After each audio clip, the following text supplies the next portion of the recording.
Hello everyone, आप सबका स्वागत है मेरे चैनल राउजा क्लासेस पर। बच्चों, आजकल हमारी सीरीज चल रही है series for consumer behaviour micro economics में, जिसमें टॉपिक चल रहा है डिमांड। मैं इसकी 9 वीडियोस अपलोड कर चुका हूं अपने चैनल पे।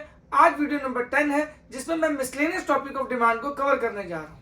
आई होप आपको ये सीरीज बिल्कुल अच्छे से समझ आ रही होगी। इन केस आपको कोई कंसेप्ट समझ नहीं आ रहा होगा, प्लीज कमेंट सेक्शन में बताइएगा, मैं उसको दोबारा अपलोड करूंगा और बेहतर आपसे आपके जितने भी डाउट्स हैं उसको बेहतर से बेहतर तरीके से सॉल्व करने की कोशिश करूंगा। चलिए, तो अभी हम करते हैं वीडियो नंबर 10 स्टार्ट। अब वीडियो नंबर 10 में आज हम मिसलेनियस टॉपिक कवर कर रहे हैं। इसमें पहला टॉपिक आता है स्लोप ऑफ डिमांड कर्व। बच्चों, स्लोप ऑफ डिमांड कर्व समझने से पहले आपको समझना पड़ेगा स्लोप ऑफ कर्व क्या होता है। किसी भी चीज के कर्व का स्लोप कैसे निकालते हैं। अब स्लोप निकालने का तरीका क्या होता है, ये अगर हमारा एक कर्व बनता है तो उसके लिए पहले हमारे को एक्स एक्सिस और वाई एक्सिस बनाने पड़ते हैं, और यहाँ पे कुछ ना कुछ वेरिएबल लेना पड़ता है जिसको मेजर करते हैं। जनरली वाई एक्स एक्सिस पे भी एक वेरिएबल होगा, वन वेरिएबल, ठीक है जी, और वाई एक्सिस पे भी क्या होगा, एक वेरिएबल होगा, वेरिएबल 2। अब इन दोनों वेरिएबल से हम स्लोप कैसे निकालते हैं किसी भी कर्व का। Change in, I repeat, slope of curve will be defined as change in variable on Y axis upon में change in variable on X axis. यानी कि जो वेरिएबल हमारा यहां पे होगा इसमें कितना चेंज आता है, अपॉन में जो भी एक्स एक्सिस पे वेरिएबल होता है उसमें कितना चेंज आता है, इसे हम क्या बोलते हैं, स्लोप ऑफ कर्व। अब आज हम टॉपिक पढ़ रहे हैं स्लोप ऑफ डिमांड कर्व। तो डिमांड कर्व के कंटेक्स्ट में हम सबको बताइए वेरिएबल 1 क्या होगा बच्चों, क्वांटिटी डिमांडेड। क्योंकि सबको पता है कि जब हम डिमांड कर्व बनाते हैं तो एक्स एक्सिस पे क्या लेते हैं, quantity demanded of a commodity, और वाई एक्सिस पे क्या लेते हैं, यानी कि जो वाई एक्सिस का वेरिएबल है उसे हम क्या बोलते हैं, प्राइस ऑफ कमोडिटी। तो हमारा वाई एक्सिस का वेरिएबल हो गया price of commodity, x axis का वेरिएबल होगा क्वांटिटी डिमांडेड ऑफ कमोडिटी। तो स्लोप ऑफ डिमांड कर्व क्या बनेगा, वाई एक्सिस पे कौन सा वेरिएबल है, प्राइस ऑफ कमोडिटी, तो यहां आप लिखेंगे चेंज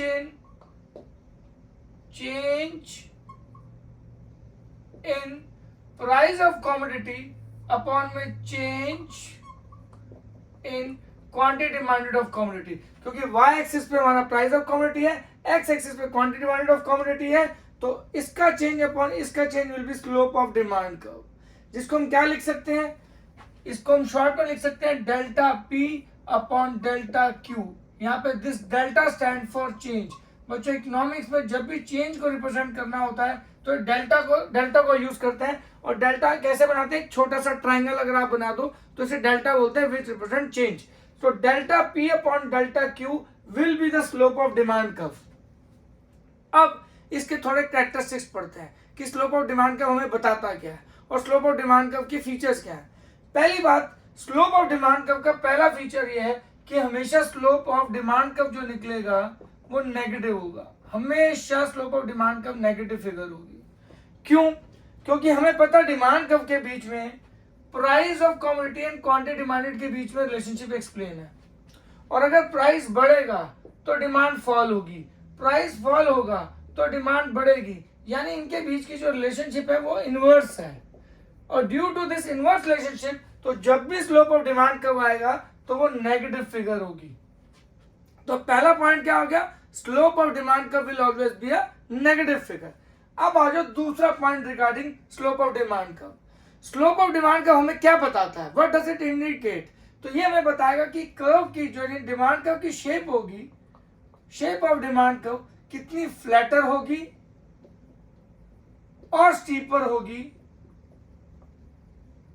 ये किस पर डिपेंड करता है बच्चों, हमारी स्लोप ऑफ डिमांड कर्व पे। तो स्लोप ऑफ डिमांड कर्व हमें शेप बताता है कि वो फ्लैटर होगी या स्टीपर होगी।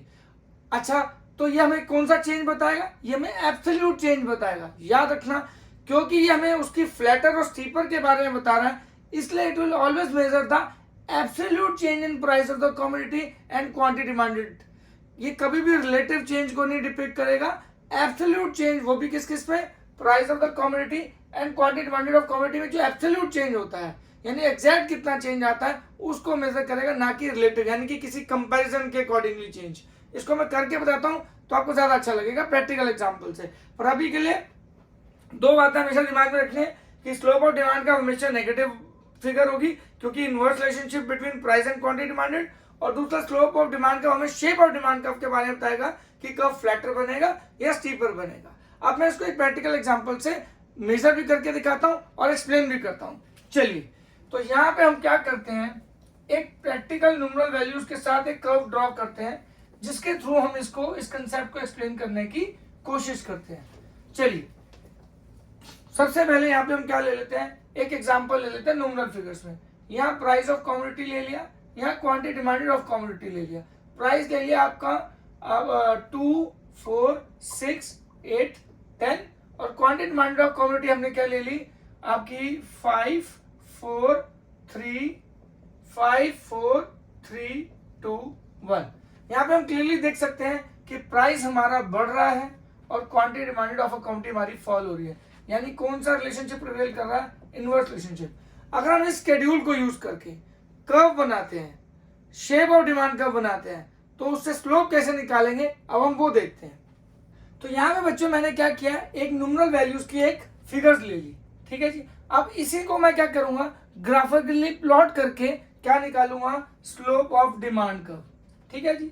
सबसे पहले आप क्या करें, यहाँ पे बिल्कुल कोशिश कीजिएगा स्केल और एक्यूरेसी के साथ equal dimension equal difference use कीजिएगा। मैं फ्री हैंड यूज करूं तो एक्यूरेसी में पक्का दिक्कत आएगी, ठीक है जी। यहाँ पे एक्स एक्सिस वाई एक्सिस सबको पता है, यहाँ क्वांटिटी डिमांडेड ऑफ कमोडिटी लेंगे, यहाँ पे प्राइस ऑफ कमोडिटी लेंगे, ठीक है जी। अब हम यहाँ पे क्या कर सकते हैं, जो है कोशिश करो आप 1, 2, 3, 4 और 5 मैंने इन्हीं वैल्यूज को ले लिया यहाँ पे क्वांटिटी डिमांडेड ऑफ कमोडिटी में। यहाँ पे क्या ले लिया 2, 4, 6, 8 और 10। एक्स वाई एक्सिस पे मैंने प्राइस ऑफ कमोडिटी ले लिया। अब इसी चीज को मैं क्या करूंगा, इससे पहले मैं डिमांड का ग्राफ को प्लॉट कर लूंगा। डिमांड ग्राफ कैसे होगा, अगर देखा जाए तो 2 पे 5 ये पॉइंट आएगा करीबन, ठीक है जी। उसके बाद 4 पे 4, तो ये याद रखिएगा, ये आप स्केल से बनाओगे तब बिल्कुल एक्यूरेसी लेवल आएगा। सारी गेम यहाँ पे एक्यूरेसी लेवल की, क्योंकि यहाँ पे डिस्टेंस में भी इक्वल नहीं दिख रहा मुझे क्योंकि मैं फ्री हैंड से बनाया है। तो 6 पे आप देखिए 3, सारी गेम एक्यूरेसी लेवल की आएगी। उसके बाद 8 पे 2 करीबन ये ऐसे बैठेगा और 1 पे 10 तो करीबन ये ऐसे बैठेगा, ठीक है जी। आप इसको स्केल से बनाएगा तो प्लीज बेहतर बनेगा, मैं आपको बार बार बोल रहा हूं। ये मैंने फ्री हैंड से बनाया, एक्यूरेसी थोड़ी सी डिफर करेगी। ये आपने डिमांड कर्व बना लिया, यानी कि ये आपकी अर्थमेटिकल प्रेजेंटेशन थी, ये आपने ग्राफिकल प्रेजेंटेशन बना ली। अब इससे आप निकाल रहे slope of demand curve. Slope of demand curve क्या होगा, delta P upon delta Q, change in variable on Y axis upon में change in variable on X axis. मान लो यहाँ पे हम एक एग्जांपल लेते हैं, प्राइस फॉल हो रहा है, प्राइस ऑफ कमोडिटी फॉल कर रही है 8 रुपीज से 4 रुपीज, तो हमारा डेल्टा पी कितना हो जाएगा बच्चों, 4 माइनस 8 माइनस 4। मैंने क्या बोला, प्राइस 8 रुपए से 4 रुपए आ गया। आई रिपीट, प्राइस 8 रुपए से 4 रुपए आ गया, तो हमारा न्यू प्राइस कितना हो गया 4, पुराना प्राइस कितना था 8, तो हमारा डेल्टा पी कितना हो गया बच्चों, -4, ठीक है जी। अब आ जाओ डेल्टा क्यू। अब जब प्राइस हमारा फॉल हुआ था तो क्वांटिटी डिमांडेड बट ऑब्वियस बढ़ी, और वो मान लो 2 से 4 यूनिट बढ़ी, तो यहां से मान लो ये 2 से 4, तो ये करीबन कितनी हो गई, ये हमारी इतनी आ गई 2 से 4, तो ये डेल्टा क्यू कितना हो गया बच्चों, ये हो गया 2। पॉइंट टू बी नोटेड, मैंने क्या बताया आपको, स्लोप ऑफ डिमांड कर्व का फॉर्मूला होता है delta P upon delta Q. यहाँ पे मैंने प्राइस को लिया 8 से 4, तो हमारा डेल्टा पी कितना हो गया, -4, ठीक है जी। और क्वांटिटी को मैंने क्या किया बच्चों, जो क्योंकि प्राइस अगर फॉल हो रहा है, अगर प्राइस फॉल हो रहा है तो क्वांटिटी बढ़ रही है, तो वो मैंने 2 to 4 बढ़ा दी, तो डेल्टा क्यू कितना हो गया, नई डिमांड कितनी होगी 4, पुरानी कितनी थी 2, तो ये आया 2। अब स्लोप ऑफ डिमांड कर्व क्या बन जाएगा, delta P upon delta Q, तो ये आया -4/2, तो ये आंसर आया -2। पॉइंट टू बी नोटेड, पहली बात, स्लोप ऑफ डिमांड का हमेशा नेगेटिव ही आएगा, जो मैंने कहा था। क्यों? क्योंकि हमेशा इनवर्स रिलेशनशिप एग्जिस्ट करती है एज पर law of demand, price of the commodity and quantity demanded में। So because of that slope of demand का always give you the negative figure and it will give you the -2, -3, -4, हमेशा answer ऐसे आएगा। दूसरी चीज, ये आपकी शेप ऑफ डिमांड कर्व को क्या बताता है कि फ्लैटर है या स्टीपर है। तो इस कर्व में हम देख सकते हैं स्टीपर है, डिपेंड करता है कि कितना चेंज हो रहा है क्वांटिटी डिमांडेड में, कितना चेंज हो रहा है प्राइस ऑफ द कमोडिटी में। इनके एब्सोल्यूट चेंजेस को मेजर करके हमें पता लग जाता है कि कर्व फ्लैटर की तरफ जा रहा है या स्टीपर की तरफ जा रहा है। यानी स्लोप ऑफ डिमांड कर्व के दो मेन पॉइंट है, एक हमेशा ये डाउनवर्ड स्लोपिंग कर्व होगा, एक ये हमेशा नेगेटिव आंसर देगा आपको क्योंकि इनवर्स रिलेशनशिप एग्जिस्ट करती है। दूसरा, ये एब्सोल्यूट चेंज को कवर करता है price of the commodity and quantity demanded की, ना कि रिलेटिव चेंज को। एंड बिकॉज ऑफ दैट ये आपको क्या देगा, कर्व की शेप बताएगा कि वो फ्लैटर होगी या स्टीपर होगी। तो आई होप ये आपको स्लोप ऑफ डिमांड कर्व, ये जो टॉपिक है, बहुत अच्छे से समझ आ गया होगा। चलिए बच्चों, अब हम नया टॉपिक करते हैं मिसलेनियस टॉपिक का, टॉपिक नंबर 2। पहला हो गया हमारा स्लोप ऑफ डिमांड कर्व, दूसरा हो जाएगा काइंड ऑफ डिमांड। बच्चों काइंड ऑफ डिमांड में हमेशा आपको एमसीक्यू आएगा, चाहे वो आपके सीयूटी में आ जाए, चाहे आपके सीए फाउंडेशन में आ जाए, आपका सीएस फाउंडेशन में आ जाए, सीएमए में आ जाए, कहीं ना कहीं आपको इसका एमसीक्यू दिखेगा जरूर। 11th में भी काइंड ऑफ डिमांड में कई लोग स्कूल में कटवा देते हैं कोर्स से, बट कई लोग इसके ऊपर एमसीक्यू जरूर दे सकते हैं। तो अगला टॉपिक हमारा क्या है, काइंड्स ऑफ डिमांड, कि डिमांड कितने तरीके की है। कुल डिमांड 9 तरीके की है बच्चों, 9 तरीके की टाइप्स ऑफ डिमांड है। पहली आ गई आपकी प्राइस डिमांड। तो प्राइस डिमांड क्या है बच्चों, price demand is a relationship between the price of the commodity and quantity demanded of a commodity, other factor remain constant. यानी जो प्राइस और क्वांटिटी डिमांडेड के बीच में रिलेशनशिप है उसे हम क्या बोलते हैं, प्राइस डिमांड। तो इसको हम कैसे एक्सप्लेन करते हैं, dx is a function of price of commodity, other factor remain constant. यानी यहाँ पे dx क्या है, demand for a commodity, demand for a commodity, ठीक है जी। उसके बाद f क्या है, फंक्शनल रिलेशनशिप, f क्या है, फंक्शनल रिलेशनशिप, और px क्या है, प्राइस ऑफ कमोडिटी इटसेल्फ। तो price of commodity itself, price of commodity itself और क्वांटिटी डिमांडेड ऑफ कमोडिटी के बीच में जो रिलेशनशिप है, other factor remain constant. Point to be noted, यहाँ पे other factor, other thing remain constant होनी बहुत जरूरी है। This is called price demand. दूसरी आपकी आ जाती है इनकम डिमांड। जैसे प्राइस डिमांड है वैसे इनकम डिमांड बन जाती है। यहाँ पे किस किस के बीच में रिलेशनशिप था, प्राइस और क्वांटिटी डिमांडेड में। यहाँ किस किस के बीच में रिलेशनशिप हो जाएगा, इनकम एंड डिमांड के बीच में। So the relationship between income of a consumer and quantity demanded of a commodity, the relationship between income of a consumer and quantity demanded of commodity is known as income demand. अब इसको हम कैसे दिखा सकते हैं, dx is a function of y। अब यहाँ पे क्या रिप्रेजेंट कर रहा है, dx अगेन किसको रिप्रेजेंट करेगा, डिमांड फॉर अ कमोडिटी को, f किसको रिप्रेजेंट करेगा, फंक्शनल रिलेशनशिप को, और y किसको रिप्रेजेंट करेगा, इनकम ऑफ कंज्यूमर को। तो इनकम ऑफ कंज्यूमर और क्वांटिटी डिमांडेड के बीच में जो रिलेशनशिप होगी उसे हम बोलेंगे इनकम डिमांड। इसके बाद टोटल 9 तरीके की है, प्लीज आप साथ साथ लिखते जाइएगा, प्राइस डिमांड, क्वांटिटी डिमांड। मैं रब कर रहा हूं, आप इस वीडियो को होल्ड करके साथ साथ नोट्स बनाते जाइएगा, जब आप इसको लाइव देख रहे होंगे तो आपको बहुत कन्वीनियंट होगा। चलिए नेक्स्ट हमारा टॉपिक क्या आता है बच्चों, ड्राइव डिमांड। पहले इससे पढ़ लेते हैं क्रॉस डिमांड। क्रॉस डिमांड क्या होता है बच्चों, जो प्राइस ऑफ रिलेटेड गुड्स के बीच में, जो आपस में प्राइस ऑफ रिलेटेड गुड्स के बीच में और क्वांटिटी डिमांड ऑफ कमोडिटी के बीच में रिलेशनशिप होती है, उसे क्रॉस डिमांड बोलते हैं। मैं इसको समझाता हूँ। क्रॉस डिमांड, यहाँ पे मुझे मार्कर आई थिंक चेंज करना पड़ेगा, इसलिए थोड़ा सा लाइट हो गया है। क्रॉस डिमांड, अब क्रॉस डिमांड क्या होता है बच्चों, हमारे आपने रिलेटेड गुड पढ़े होंगे। रिलेटेड गुड्स 2 तरीके के होते हैं, substitute good and complementary goods. ये मैंने बड़ी डिटेल में आपको पहले अच्छे से एक्सप्लेन कर रखा है। सब्स्टिट्यूट गुड क्या होता है मैं दोबारा एक्सप्लेन नहीं करूंगा, कॉम्प्लीमेंट्री गुड क्या होता है दोबारा एक्सप्लेन नहीं करने वाला, सिर्फ इस कंटेक्स्ट में बताऊंगा।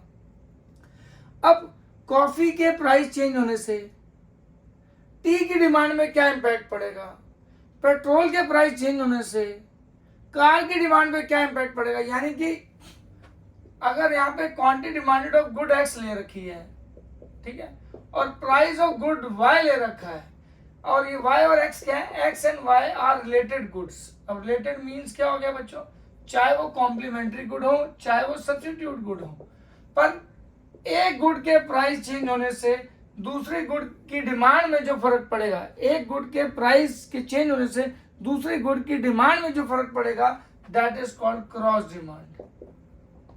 ठीक है जी, ये बहुत इंपॉर्टेंट है, याद रखना। इस पे भी बहुत बार क्वेश्चन आता है कि क्रॉस डिमांड क्या होता है। तो एक गुड के प्राइस चेंज होने से दूसरे गुड की डिमांड में जो फर्क आता है उसे हम क्रॉस डिमांड बोलते हैं। Again other factor remain constant. पहले पॉइंट प्राइस डिमांड के लिए भी other factor remain constant, income demand के लिए भी other factor remain constant, cross demand के लिए भी बाकी सारी चीजें क्या होनी चाहिए, कांस्टेंट होनी चाहिए। सिर्फ इन्हीं दोनों के बीच में रिलेशनशिप होनी चाहिए, यानी एक गुड का प्राइस और एक गुड की डिमांड। तो यहाँ पे हमारी 3 हो गई। अब आ जाओ बच्चों डायरेक्ट डिमांड। डायरेक्ट डिमांड ये हमारी 4th हो गई। पहले यहाँ पे हम 3rd लिख लेते हैं, 4th होगी डायरेक्ट डिमांड। अब डायरेक्ट डिमांड क्या होता है, जो चीजों की डिमांड कंज्यूमर डायरेक्टली करता है अपनी ह्यूमन वांट्स को सेटिस्फाई करने के लिए, जैसे फूड की, क्लोथ की, बुक्स की, फोन की, तो ये हमारी कंज्यूमर वांट को डायरेक्टली सेटिस्फाई कर देती है। The name itself suggest direct demand. Direct means जो कंज्यूमर वांट की, कंज्यूमर की नीड को डायरेक्टली सेटिस्फाई कर देती है, उस चीज की डिमांड को हम क्या बोलते हैं, direct demand. So direct demand refers to demand of all those goods which can satisfy human want directly is known as direct demand. ठीक है जी। डायरेक्ट डिमांड के बाद यहाँ पे 5th नंबर पे आती है डिराइव्ड डिमांड। अब ये डिराइव्ड डिमांड क्या होता है बच्चों, देखो आपने एक क्लॉथ की डिमांड करी, वो डायरेक्ट डिमांड है। क्यों? क्योंकि जब हम कपड़े से हमारी ह्यूमन वांट की जो नीड है वो डायरेक्टली सेटिस्फाई होती है, पर उस क्लॉथ को प्रोड्यूस करने के लिए एक लेबर चाहिए होती है। तो उस लेबर की डिमांड क्यों है, क्योंकि उस क्लॉथ की डिमांड है। यानी उस लेबर की डिमांड कहां से ड्राइव हुई, उस क्लॉथ की वजह से हुई। तो क्लॉथ की डिमांड, आई रिपीट, उस क्लॉथ की डिमांड जो होगी वो डायरेक्ट डिमांड होगी। क्यों? क्योंकि it satisfy human want directly. But demand of labour who produces that cloth is derived demand। बच्चों इस पर बहुत क्वेश्चन आता है। derived demand generally factor of production की जो डिमांड होती है वो derived डिमांड होती है। क्यों? क्योंकि वो किस वजह से होती है, क्योंकि वो एक ऐसी चीजें प्रोड्यूस करती हैं जिसकी डिमांड डायरेक्टली कंज्यूमर करता है। तो फैक्टर ऑफ प्रोडक्शन की जो डिमांड होगी वो हमेशा क्या होगी, derived डिमांड। डिराइव डिमांड हमेशा किसी चीज की वजह से बनती है, वो डिराइव होती है किसी चीज की वजह से। तो क्लॉथ हमारी डायरेक्ट डिमांड है, पर क्लॉथ जो प्रोड्यूस करती है लेबर, उस लेबर की डिमांड को हम क्या बोलेंगे, डिराइव डिमांड। इन दोनों के बीच में बहुत डिफरेंस भी आता है और एमसीक्यू में पूछा जाता है, और इसका परफेक्ट एग्जांपल है demand for factor of production is a derive demand. ठीक है जी। तो अब यहाँ पे हमारी होगी 5 के बाद हम आगे चलते हैं बच्चों। ठीक है जी। अब आगे आपकी जॉइंट डिमांड। जॉइंट डिमांड हमारी कौन सी होगी बच्चों, जब 2 या 2 से ज्यादा गुड्स, जब 2 या 2 से ज्यादा गुड्स को, ये हमारी काइंड्स हैं, टोटल 9 डिमांड्स हैं। अब ये हमारी आगे 5th joint demand, sorry 6th हो गई है। ठीक है जी।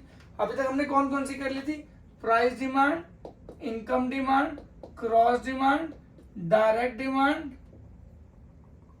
Derive demand. तो ये हमारी कितनी हो चुकी है बच्चों, 1 2 3 4 5। अभी हो गई 6th जॉइंट डिमांड।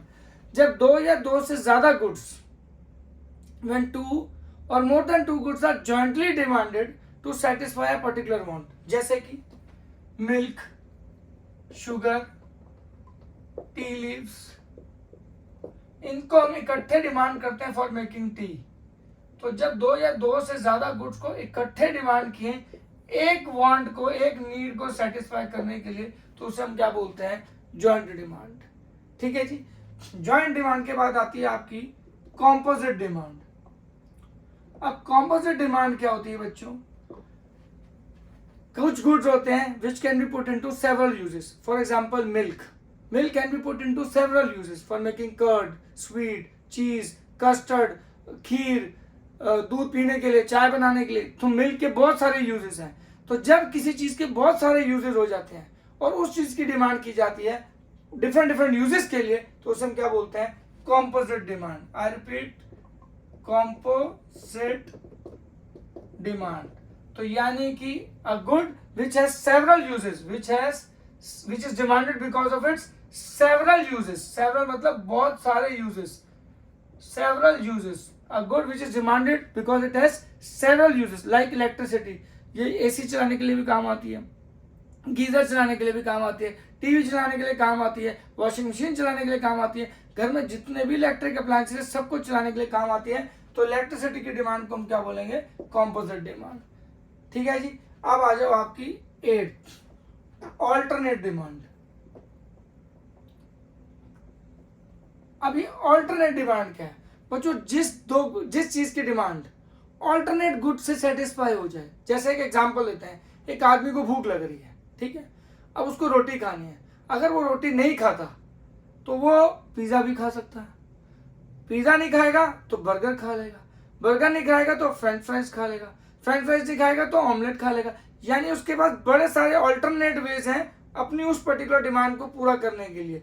तो जब आपके पास ऑल्टरनेटिव वेज होंगे एक अपनी वांट को सेटिस्फाई करने के लिए, तो उसको हम क्या बोलते हैं? Alternate demand.